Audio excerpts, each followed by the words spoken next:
এঁচোড়ের সময় চলে এসেছে আর এঁচোড় খাবো না তা কি কখনো হয়? আসসালামু আলাইকুম সবাইকে। চলে আসলাম নতুন আরেকটি ভিডিও নিয়ে। খুব এঁচোড় খেতে ইচ্ছা করছিল, বরকে বললাম এঁচোড় কিনে আনো। বলতে দেরি আছে, তার আনতে দেরি নাই, কারণ সেও প্রচুর পরিমাণে এঁচোড় পছন্দ করে। যতই গরম পড়ুক এঁচোড় তো খেতেই হবে, তাই না?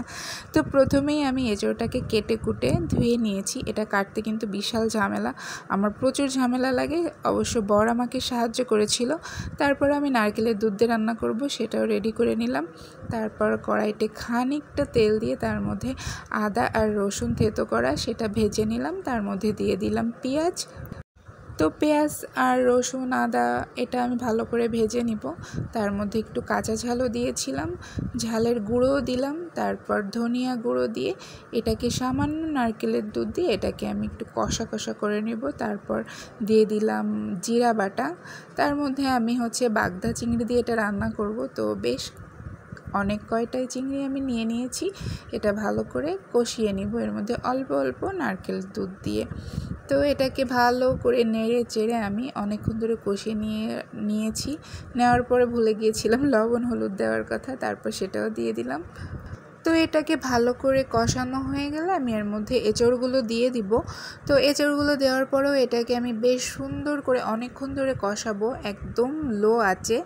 তো ভালো করে কষানোর মাঝে আমি এর মধ্যে গুঁড়ো মশলা অ্যাড করে দিলাম, গরম মশলার গুঁড়ো আর ধনিয়ার গুঁড়ো। তার মধ্যে একটু নারকেলের দুধও দিলাম, দিয়ে অল্প অল্প করে আমি এটা কষাতে থাকবো।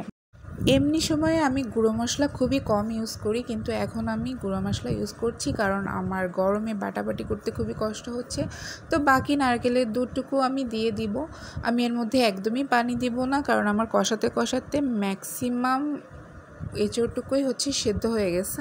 তারপর আমি এঁচোড়ের পানিটা একদম মিডিয়াম আঁচে শুকনা করে ফেলবো, তেল উঠিয়ে ফেলবো। নামানোর আগে একটু গরম মশলা দিয়ে এটাকে নামিয়ে নিব।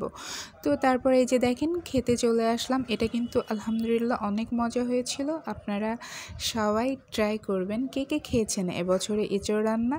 খেয়ে থাকলে অবশ্যই কমেন্ট করে জানাবেন। তো আজকের মতো এই পর্যন্ত। সবাই ভালো থাকবেন, সুস্থ থাকবেন।